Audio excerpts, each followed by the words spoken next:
y entramos a considerar el capítulo 5. La primera sección del Génesis abarca los capítulos 1 hasta el 11. Esta es la sección acerca de los eventos mundiales. Primero hubo la creación y luego la caída del hombre. Ahora llegamos a la sección que tiene que ver con el diluvio y que incluye los capítulos 5 hasta el 9. El capítulo 5 nos informa sobre las circunstancias que rodeaban al diluvio. Este capítulo nos da el libro de las generaciones desde Adán hasta Set. Este es uno de los capítulos más tristes de la Biblia. Es algo desalentador y desesperanzado. La razón simplemente se debe a que es como dar una caminata por el cementerio. Es como leer los nombres escritos sobre las lápidas. Ellos nacieron, vivieron y murieron. Dios había dicho que en el día que Adán comiera del fruto del árbol de la ciencia del bien y del mal, moriría. Y encontramos aquí que todos los que fueron hijos de Adán murieron. El apóstol Pablo, en su primera carta a los Corintios capítulo 15, versículo 22, dice que en Adán todos mueren. Ahora los versículos 1 y 2 de Génesis capítulo 5 dicen: Este es el libro de las generaciones de Adán. El día en que creó Dios al hombre, a semejanza de Dios lo hizo. Varón y hembra los creó. Y los bendijo, y llamó el nombre de ellos Adán, el día en que fueron creados. Dios llamó el nombre de ellos Adán. Eva es la otra mitad de él. Luego tenemos la expresión extraña, el libro de las generaciones de Adán. Veremos que el Nuevo Testamento principia con el libro de la genealogía de Jesucristo. Existen estos dos libros. Y esto nos hace recordar que ya hemos visto dos líneas, dos simientes, las cuales son contrarias la una a la otra. Va pues a existir una larga lucha. Existe la línea de Satanás y hay la línea aceptada de Jesucristo. Nos dicen estos versículos que la línea que vamos a seguir aquí es la línea de Adán que corre hasta la segunda epístola a Timoteo. El versículo 3 de Génesis 5 dice: Y vivió Adán 130 años, y engendró un hijo a su semejanza, conforme a su imagen, y llamó su nombre Set. Cuando Adán llegó a tener los 130 años, ¿cuál era su edad en realidad? Cuando Dios creó a Adán, ¿lo creó de 30 años? ¿O quizá de 15? ¿Tal vez de 45 años? Bueno, no lo sabemos, y cualquier cosa que dijéramos a este respecto sería pura especulación. Lo que sí sabemos es que lo creó ya un hombre adulto. Ahora, ¿cuál era en realidad su edad? Bueno, eso da la respuesta a muchas preguntas en cuanto a la edad de la Tierra. Alguien dice que algunas de nuestras rocas tienen billones de años. Es probable que no sepamos. Quizá cuando Dios lo creó ya de billones de años. Claro que bien pudo haberlo hecho.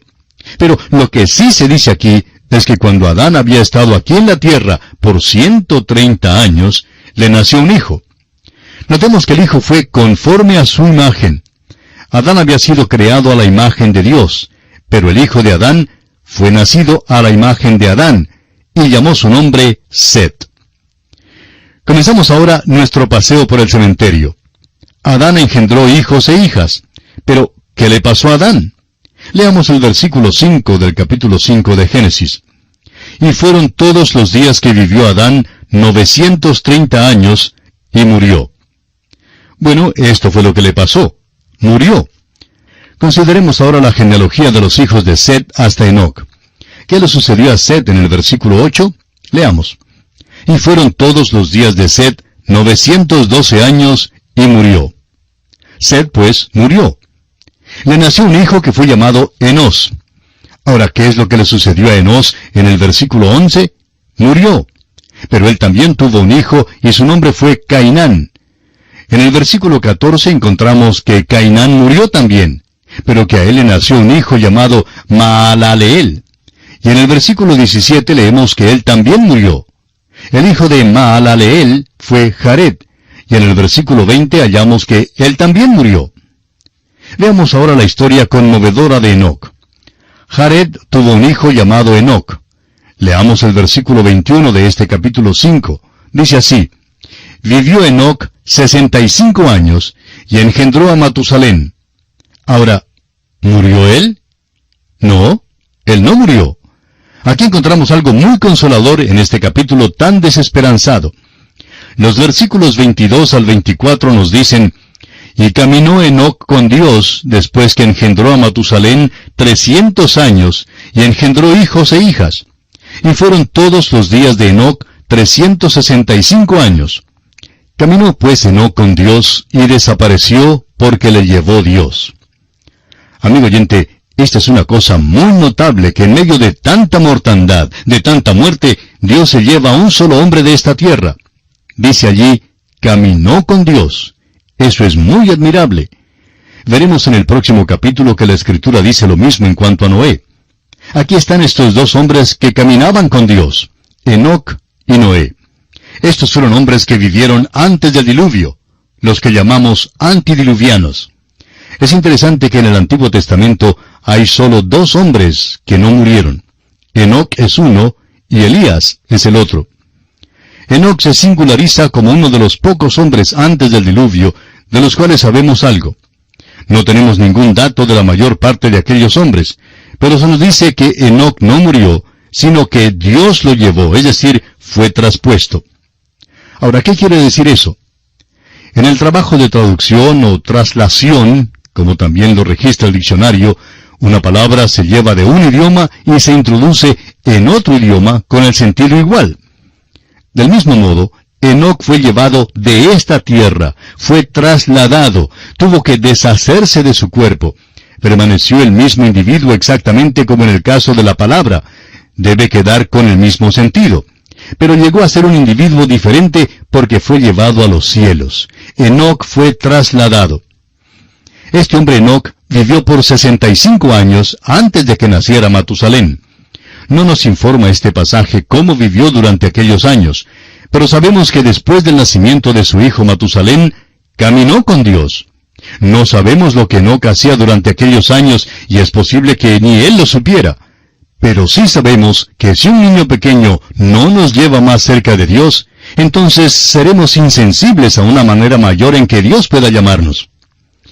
Después de eso, por 300 años, Enoc caminó con Dios y engendró tanto hijos como hijas. Después de que Enoc tuvo 365 años, entonces Dios se lo llevó. La única forma en que podemos describirle esto es en la manera en que lo describió una niñita al llegar al hogar después de asistir a una clase de escuela dominical. Cuando llegó a su casa, la mamá le preguntó, ¿de qué hablaron hoy? ¿Qué es lo que te dijo tu maestra? La niñita le respondió que habían escuchado la historia de Enoc y cómo él caminó con Dios. Ella continuó, parece que todos los días Dios iba a buscar a Enoc y le decía, Enoc, ¿te gustaría caminar conmigo hoy? Y Enoc salía de su casa y paseaba con Dios. Pues sucedió que se gozó tanto en caminar con Dios, que esperaba a Dios en la puerta todos los días. Y cada día Dios llegaba para decirle, Enoc, vamos a pasear un rato largo. Tengo mucho que decirte. Por tanto, caminaban y caminaban, y por fin Enoc dijo, pues se está haciendo tarde, tengo que regresar a mi casa. Luego Dios le dijo, Enoc, estás más cerca de la casa mía que de la tuya. Pues ven conmigo a mi casa. De modo que Enoc le acompañó a Dios a su casa. Así lo explicó esta niñita. Y no creemos que podamos explicarlo mejor que eso, amigo oyente. Esa es exactamente la historia que tenemos aquí. A nuestro parecer, esta es una ilustración de lo que ha de venir. Hay muchas grandes verdades en Génesis que son semillas de grandes verdades que todavía deben ser desarrolladas. Creemos que esto representa el rapto de la iglesia. Aquí pues, antes de que llegue el juicio del diluvio, Dios se lleva a Enoc del mundo. Veamos ahora la genealogía de Enoc hasta Noé. Continuamos ahora con el versículo 27, y vemos que Matusalén vivió 969 años. Vivió más tiempo que Adán. Francamente, estos dos hombres, Adán y Enoc, llenaron el vacío entre la creación y el diluvio. El hecho es que este hombre Matusalén pudo haberle contado a Noé toda la historia desde la creación del mundo, según esta genealogía. Opinamos que hay un vacío en la genealogía que se da aquí. Sabemos que en la primera parte del Nuevo Testamento se encuentra la genealogía del Señor Jesús, y que hay vacíos en esa genealogía también. Omite unos pocos nombres expresamente porque hay la intención de presentarlos en 3 secciones iguales. Omite unos, pero sigue con una exactitud completa. Por tanto, Estamos seguros que esta genealogía aquí es exacta, pero que puede haber nombres que han sido omitidos. Si es así, eso explica por qué el hombre está en esta tierra por un tiempo mucho más largo del que podemos calcular sobre la base de las genealogías. Debemos incluir aquí algo de interés. Hay ocasiones cuando se llega a disputas como esta y no se encuentra la respuesta absoluta que se busca en las Escrituras. Un profesor en Biblia que enseñaba el libro de Apocalipsis en su programa radial dijo que no sabía quiénes eran los dos testigos. Se quedó maravillado cuando recibió un gran número de cartas de muchas personas que le escribieron informándole quiénes eran los dos testigos que se mencionan en el Apocalipsis. Pero dice él que después de leer esas cartas, todavía se quedó convencido de que no sabía quiénes eran esos testigos. Claro que él había estudiado muchas teorías en cuanto a esto antes, pero la verdad es que es hasta perturbador el hecho de que algunas personas piensan estar tan seguras que saben algo, cuando en realidad no lo saben. La Escritura, amigo oyente, no es siempre explícita o clara en todos los puntos. Ahora, ¿por qué no lo es? Porque Dios no trata de aclararnos todos los puntos. Nos ha dado las Escrituras para revelarnos la historia redentora del género humano. El nombre de Matusalén significa enviado. Es muy interesante que le haya sido dado un nombre que signifique esto.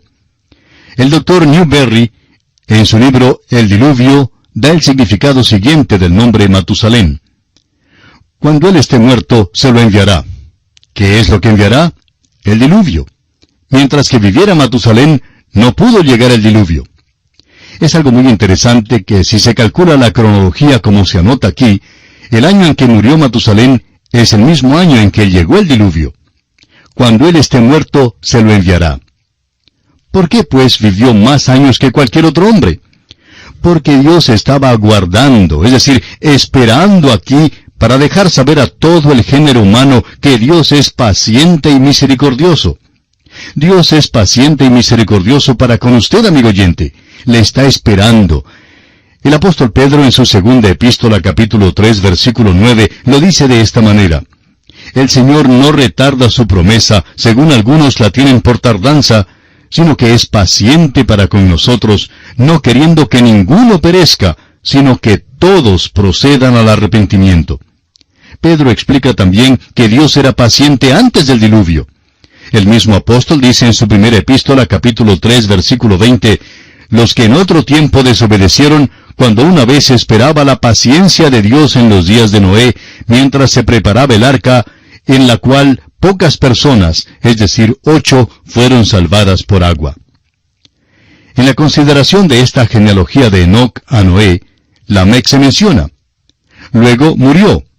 También tuvo un hijo que se llamaba Noé. Ahora el versículo 32, el último versículo del capítulo 5, dice: Y siendo Noé de 500 años, engendró a Sem, a Cam y a Jafet. Es asombroso que los hombres sigan a ciegas creyendo en una teoría. Hay una teoría popular en el mundo de hoy, y es que la naturaleza humana por modo ingénito es buena y que se la puede perfeccionar. Esa es la base del programa que se divulga hoy en día. Si podemos simplemente mejorar el ambiente del hombre y su herencia, luego realmente podemos mejorar al hombre. Hay filosofías ateas que buscan mejorar al hombre. Hay quienes enseñan que el hombre puede ayudar a obtener la salvación. El modernismo dice que el hombre se puede salvar a sí mismo. En otras palabras, la salvación llega a ser un tipo de equipo para hacerlo usted mismo. Y luego, una de las sectas nos dicen que la naturaleza humana es totalmente buena y que no hay tal cosa como pecado. Ahora, ¿qué dice Dios tocante al hombre? Dios dice que el hombre es totalmente depravado, totalmente malo. Esa es la condición de todos nosotros. El apóstol Pablo en su carta a los Romanos capítulo 3 versículo 10 lo declara de esta manera: como está escrito, no hay justo ni aun uno. Esa es la consideración de la palabra de Dios. Amigo oyente, si usted acepta la palabra de Dios, tendrá una concepción más verídica de la vida de nuestros días que no puede conseguir a través de otras teorías. Vemos aquí al género humano y seguimos la genealogía de la línea divina. ¿A dónde nos conducirá? ¿Va a conducirnos al milenio aquí sobre la tierra? ¿Va a llegar a los campos elíseos y establecer una utopía? Por supuesto que no. El próximo capítulo nos dice que vino el diluvio sobre la tierra, y el diluvio fue un juicio de Dios. En nuestro próximo programa veremos que hubo un motivo para enviar el diluvio. Será pues, hasta entonces, es nuestra oración que Dios le bendiga en gran manera.